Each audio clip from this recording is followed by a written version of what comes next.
মহান সৃষ্টিকর্তা আল্লাহ মানবদেহ এবং প্রাণকে এমন এক রহস্যময় বন্ধনে বেঁধেছেন যা পুরোপুরি ভেদ করা আধুনিক বিজ্ঞানের কাছেও এক বিশাল চ্যালেঞ্জ। মানুষের মুখে মুখে যুগ যুগ ধরে একটি কথা প্রচলিত আছে যে ঠিক শেষ নিঃশ্বাস ত্যাগের পরপরই মানুষের শরীরের ওজন রহস্যজনকভাবে 21 গ্রাম বা 3/4 আউন্স কমে যায়। অনেকেই এই ঘটনাকে সত্যি ভেবে বিশ্বাস করেন যে এই 21 গ্রামই হলো মানুষের আত্মার ওজন, যা শরীর থেকে বেরিয়ে যাওয়ার ফলেই এই ওজন কমে যায়। এই অদ্ভুত এবং লোমহর্ষক ধারণার জন্ম হয়েছিল আজ থেকে 1 শতাব্দীরও বেশি সময় আগে 1907 সালে ম্যাসাচুসেটসের এক চিকিৎসকের মাধ্যমে।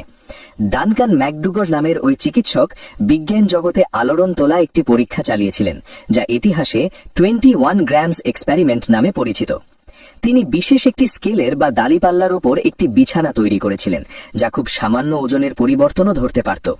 তিনি এই স্কেলের ওপর কয়েকজন রোগীকে রেখেছিলেন এবং দাবি করেছিলেন যে ঠিক প্রাণবায়ু পেরিয়ে যাওয়ার মুহূর্তে তাদের সবার ওজন 21 গ্রাম কমে যায়। তার এই পরীক্ষাটি সেই সময়কার খবরের কাগজে বিশাল হেডলাইন তৈরি করেছিল এবং সাধারণ মানুষ এটিকে বৈজ্ঞানিক সত্য হিসেবে মেনে নিয়েছিল। কিন্তু আধুনিক চিকিৎসা বিজ্ঞান এবং পদার্থবিজ্ঞান এই 21 গ্রামের বিষয়টিকে পুরোপুরি একটি বৈজ্ঞানিক ভুল এবং ভ্রান্ত ধারণা হিসেবে প্রমাণ করেছে। বিজ্ঞান বলছে এই সামান্য ওজন কমার পেছনে কোনো অতিপ্রাকৃত কারণ নেই, বরং এর পেছনে লুকিয়ে আছে মানবদেহের সম্পূর্ণ স্বাভাবিক কিছু রাসায়নিক প্রক্রিয়া।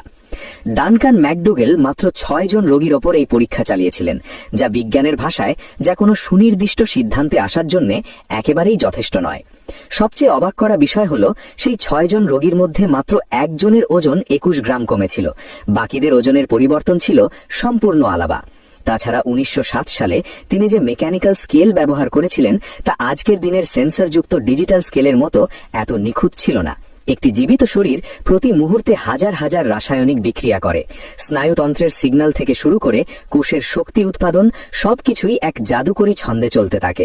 এই সমস্ত বিক্রিয়া যখন চিরতরে থেমে যায়, তখন শরীরের ভেতরের গ্যাসীয় পদার্থ এবং তরলের মধ্যে তাৎক্ষণিক একটি বড় পরিবর্তন আসে। আমাদের ফুসফুস শুধু বাতাসই গ্রহণ করে না, শ্বাস প্রশ্বাসের কারণে এর ভেতরে প্রচুর পরিমাণে জলীয় বাষ্প বা আর্দ্রতা জমা থাকে। যখন শরীরের মেকানিজম কাজ করা বন্ধ করে দেয়, তখন ফুসফুস থেকে শেষ নিঃশ্বাসের সাথে বেশ কিছুটা বাতাস এবং জলীয় বাষ্প একসাথে শরীরের বাইরে বেরিয়ে আসে। এই বেরিয়ে যাওয়া বাতাস এবং জলীয় বাষ্পের নিজস্ব একটি ভর বা ওজন রয়েছে, যা স্কেলে খুব সহজেই ধরা পড়ে। এর পাশাপাশি মানবদেহের ভেতরের তাপমাত্রা নিয়ন্ত্রণকারী সিস্টেম বা থার্মোস্ট্যাটও এই সময় পুরোপুরি কাজ করা বন্ধ করে দেয়। রক্ত সঞ্চালন থেমে যাওয়ার কারণে শরীরের ভেতরের তাপমাত্রাকে আর ধরে রাখা সম্ভব হয় না, ফলে তা আশেপাশের পরিবেশের সাথে মিশতে শুরু করে। এই হঠাৎ তাপমাত্রা